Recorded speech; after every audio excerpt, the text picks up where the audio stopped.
Good morning students, Vidya Bharati YouTube channel में आपका स्वागत है। और आज अपन पढ़ेंगे विद्युत द्विध्रुव के कारण,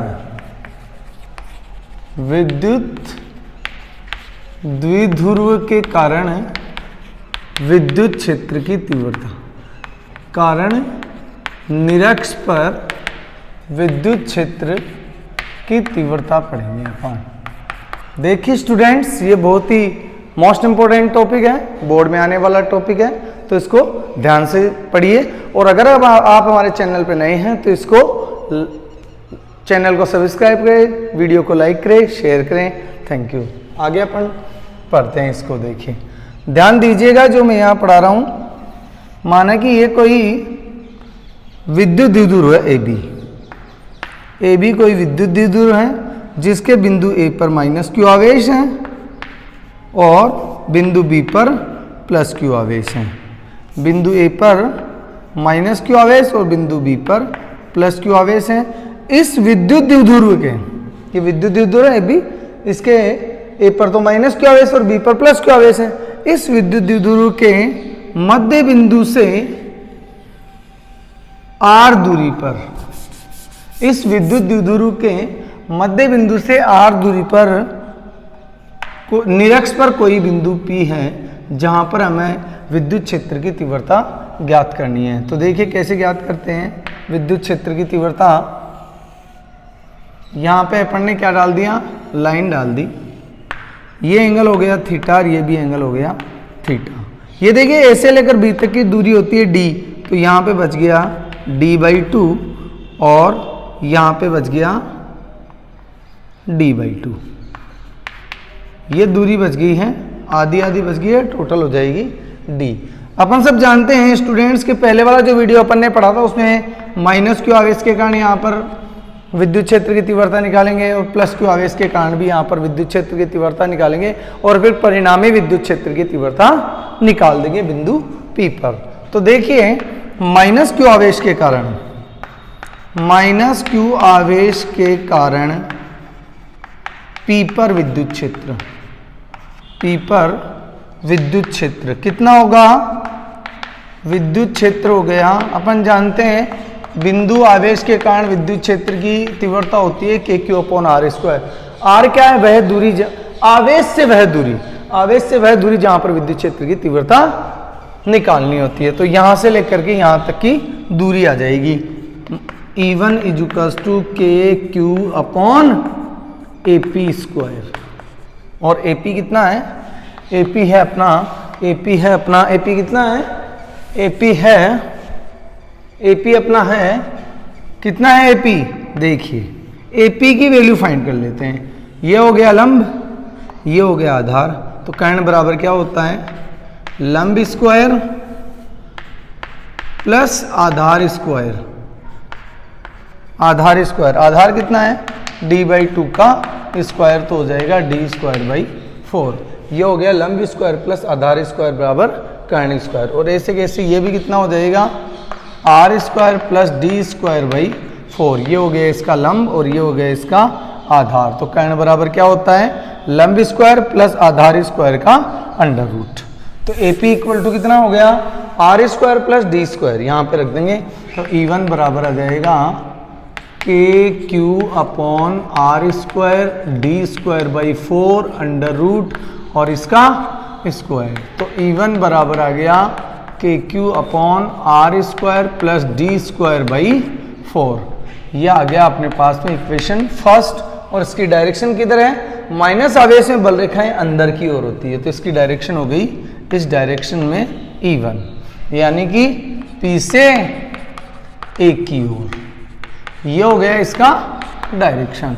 इसी प्रकार अपन निकाल लेंगे प्लस क्यू आवेश के कारण P पर विद्युत क्षेत्र की, प्लस क्यू आवेश के कारण P पर विद्युत क्षेत्र। और कितना आएगा विद्युत क्षेत्र, विद्युत क्षेत्र अपना आ गया E2 और E2 बराबर हो जाएगा KQ/BP का स्क्वायर। और BP = कितना है, KQ/R² प्लस d²/4। ये होती है अंडर रूट में इसका स्क्वायर। तो E2 = कितना आ गया, E2 इक्वल टू अपना आ गया KQ upon R square plus D square by 4 आ गया। और ये हो गया समीकरण नंबर 2।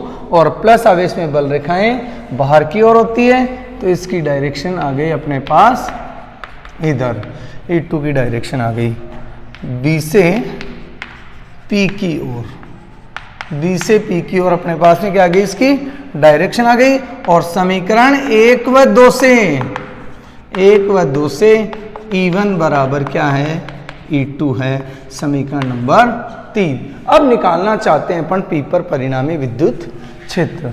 और P पर परिणामी विद्युत क्षेत्र कैसे निकालेंगे, P पर परिणामी विद्युत क्षेत्र कैसे निकालेंगे, देखिए आपने समांतर चतुर्भुज नियम पढ़ा होगा, समांतर चतुर्भुज नियम पढ़ा होगा। और कैसे था कि किसी त्रिभुज की, किसी समांतर चतुर्भुज की दो आसन भुजाएं अगर दो सदिशों को प्रदर्शित करती है, तो उनके काटन बिंदु से जाने वाला विकर्ण जो होता है वह क्या करता है, परिणामी सदिश को प्रदर्शित करता है। तो यहां पर कौन करेगा परिणामी सदिश को, ये देखिए एक हो गया, एक भुजा हो गई, ये दूसरी भुजा हो गई।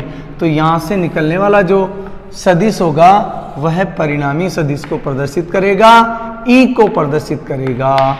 और ई को प्रदर्शित करेगा कैसे करेगा, यहाँ पर एक क्या निकाल लेते हैं अपन, समांतर चतुर्भुज बना देते हैं। तो ये हो गया समांतर चतुर्भुज अपना, ये हो गया समांतर चतुर्भुज हो गया। इसकी E1 इधर है, E2 इधर है। और देखिए जेड शेप में बन रहा है, ये वाला एंगल थीटा और ये वाला एंगल भी थीटा। ये देखिए कैसे बन रहा है, ये ऐसे है। तो ये वाला जितना एंगल होता है उतना ही एंगल होता है। तो ऊपर वाला भी थीटा, नीचे वाला भी थीटा, और टोटली ये कितना हो जाएगा, 2 थीटा हो जाएगा। तो जब अगर मान लीजिए ये P है, ये Q है, और ये क्या हो जाता है परिणामी R, तो R बराबर होता है P square Q square 2PQ cos theta, ऐसे होता है। और इसके अंडर रूट होता है अगर ये कितने कोण पर हो, थीटा कोण पर हो। लेकिन यहाँ पर कोण कितना है, यहाँ पर कोण है, यहाँ पर कोण कितना है, यहाँ पर कोण है 2 थीटा। तो देखिए P पर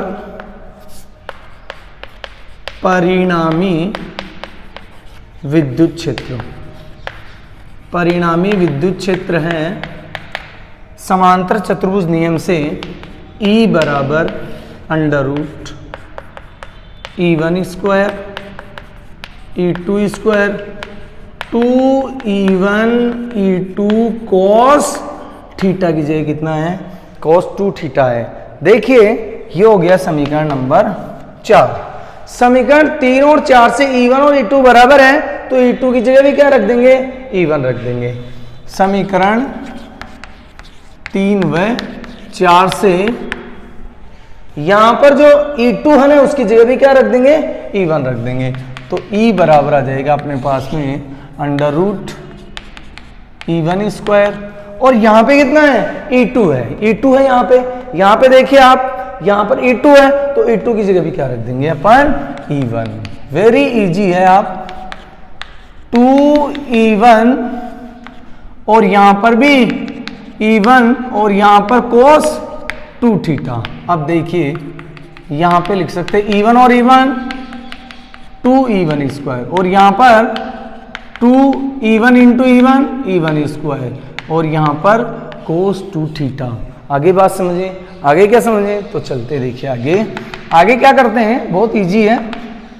यहां पर देखिए क्या कॉमन आ रहा है, 2E1 स्क्वायर कॉमन आ रहा है, तो 1 प्लस cos 2 थीटा अंदर रह जाएगा। और 1 प्लस cos 2 थीटा क्या होता है, सूत्र होता है 1 प्लस cos 2 थीटा बराबर होता है 2 cos स्क्वायर थीटा होता है। यहां पर ये सूत्र काम में लेंगे अपन।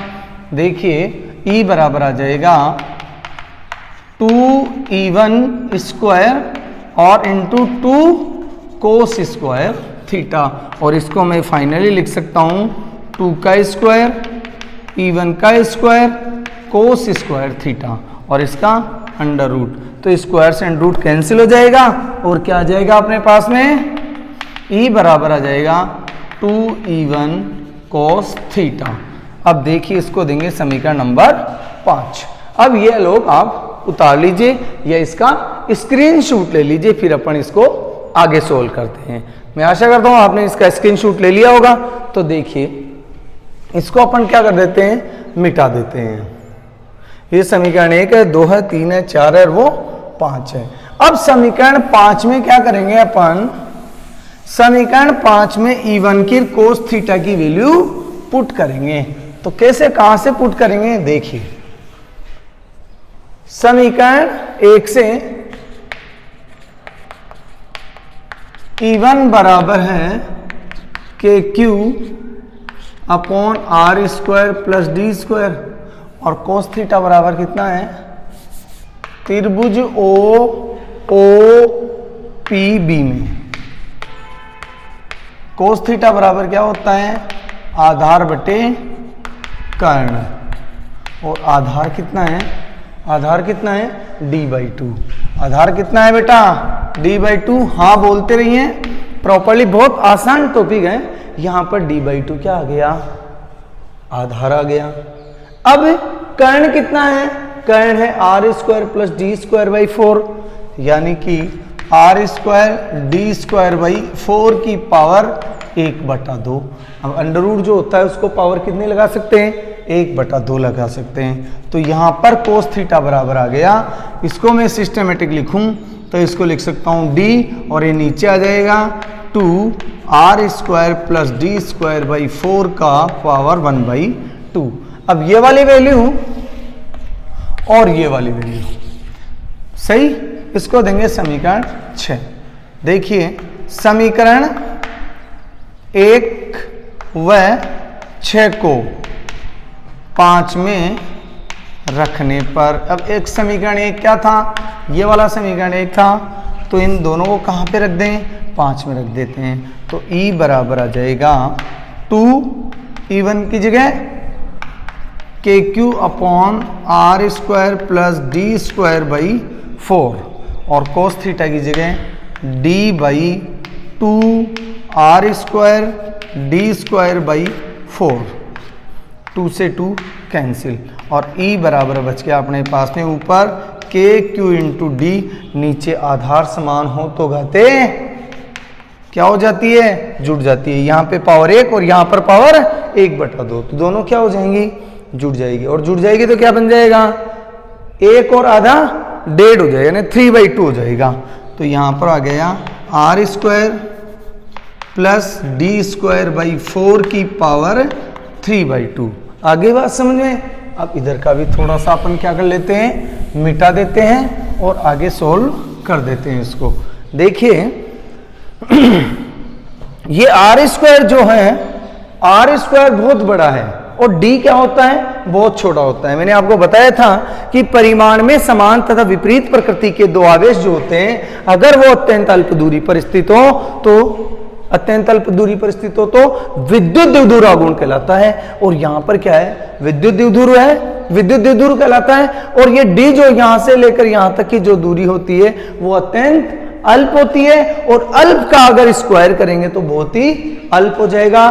तो यहां पर क्या है कि ये डी स्क्वायर बाई 4 जो है वो आर स्क्वायर से बहुत छोटा है, अतः डी स्क्वायर बाई 4 को नगण्य मानने पर, अब नगण्य अगर मान लेंगे तो क्या आ जाएगा, इसको 0 मान लें तो यहां पे आ जाएगा E बराबर K Q into D, A Q into D upon R square plus 0 का स्क्वायर, और E बराबर लिख सकते हैं अपन के क्यू 3/2 है, सॉरी 3/2 है, के क्यू इंटू डी, और यहां पे लिख सकता हूं मैं आर स्क्वायर की पावर 3/2, इससे ये कट जाएगा। और क्यू इंटू डी क्या होता है, और इसको लिख सकते हैं P, और इस यहां पे आ जाएगा E बराबर के P अपॉन आर क्यूब।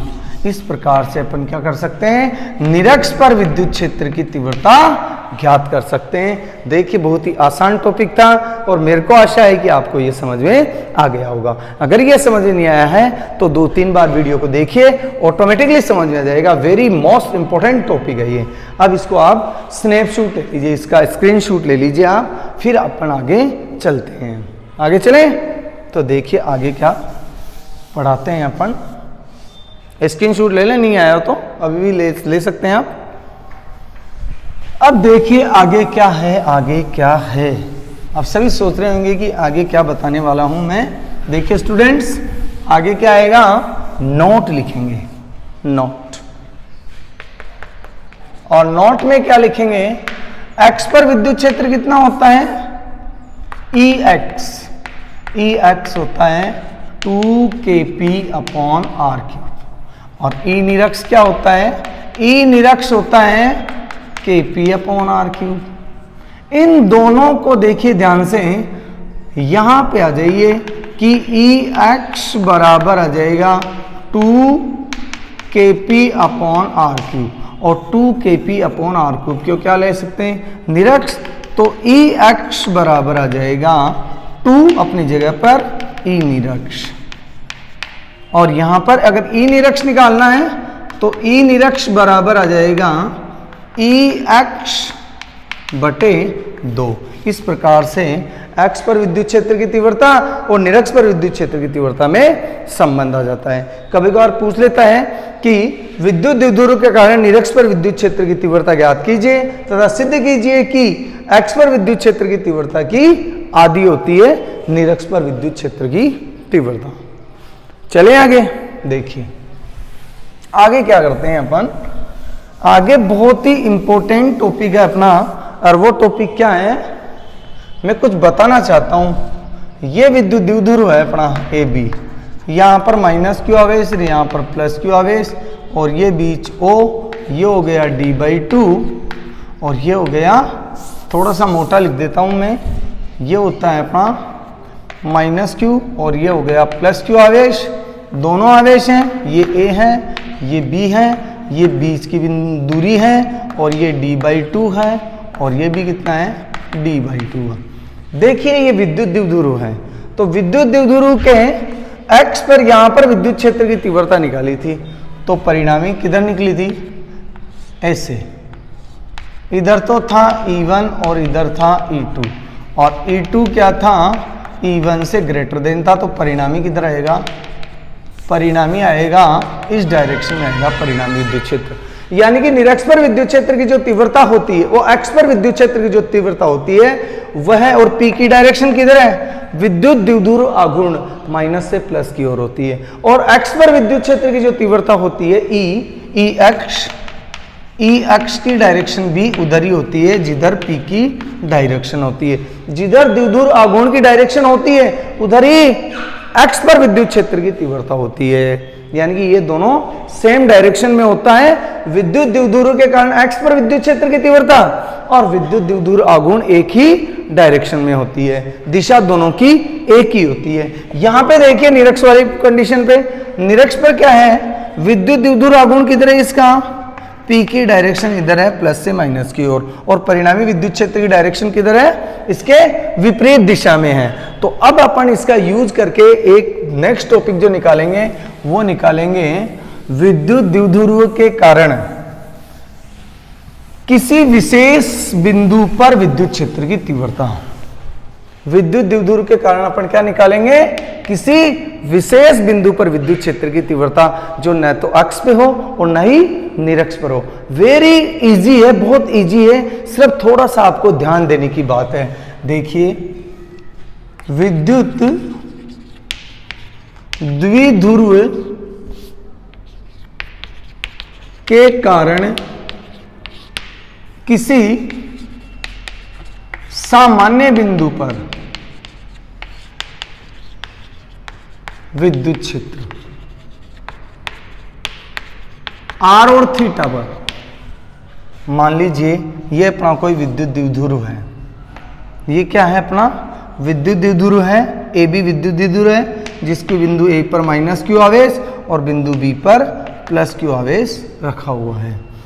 अब इसके मध्य बिंदु से थीटा कोण बनाते हुए आर दूरी पर अपन को क्या करना है, कोई भी यहां पर विद्युत क्षेत्र ज्ञात करना है। कितना कोण बनाया हुआ है, थीटा कोण बनाया हुआ है। अब ऐसे कंडीशन में अगर निकालेंगे तो बहुत कठिन हो जाता है, बहुत टफ हो जाता है। कैसे निकालेंगे, इसके लिए एक ट्रिक है। ट्रिक क्या है कि देखिए, अपन निकालना चाहें वैसे तो ऐसे भी निकाल सकते हैं कि एक लाइन यहाँ पे डालेंगे, एक लाइन यहाँ पे डालेंगे, और इस प्रकार से इसको R1 मानेंगे, इसको R2 मानेंगे, फिर इसका कई प्रॉब्लम आ जाएगी, कई इसके कंपोनेंट निकालने पड़ेंगे और बहुत टफ हो जाएगा। तो इजी वे में कैसे निकालेंगे, और इसका आप NCERT में देख लीजिए, बहुत ही एक ट्रिक है, बहुत आसान ट्रिक है। वो ट्रिक क्या है, उसी ट्रिक को आज अपन जानेंगे। देखिए, इसको मिटा देते हैं, इसकी अपने को कोई ज़रूरत ही नहीं है और ना इसकी ज़रूरत है, इसकी भी कोई ज़रूरत नहीं है, अपने को सिर्फ इसकी ज़रूरत है। ध्यान देना अच्छी तरह से, ध्यान नहीं दिया तो आपको कुछ नहीं आएगा, कुछ भी नहीं आएगा।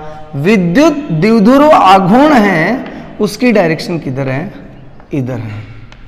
ये P की डायरेक्शन है विद्युत द्विध्रुव आघूर्ण की।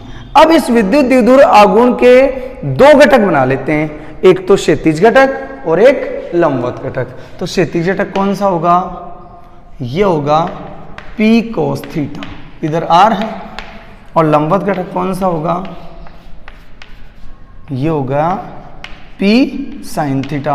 आपको इससे बढ़िया जो मैं बता रहा हूं ट्रिक कोई नहीं बता सकता है। ध्यान दीजिए कैसे मैं निकाल रहा हूं कि यहां पर अपन ने ले लिया P की डायरेक्शन यह है, P क्या है, विद्युत द्विध्रुव आघूर्ण, विद्युत द्विध्रुव आघूर्ण है, और इधर इसकी डायरेक्शन है, और ये इसके मैंने दो क्या निकाल लिए, घटक कर लिए हैं। एक घटक आ गया है P sin थीटा और दूसरा घटक आ गया है P cos थीटा।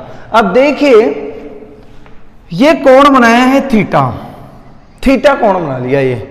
अब अपन क्या कर देते हैं, इस P sin थीटा को पहले लेते हैं और इससे पूछते हैं कि ए P sin थीटा, तेरे से वो बिंदु कहां पर है जहां पर हमें क्या ज्ञात करनी है, विद्युत क्षेत्र की तीव्रता ज्ञात करनी है। तो ये क्या कह रहा है कि वह मेरी डायरेक्शन इधर है, और वो बिंदु भी किधर है, मेरे x पर है। और अपन ने देखा है कि x पर विद्युत क्षेत्र की तीव्रता क्या होती है,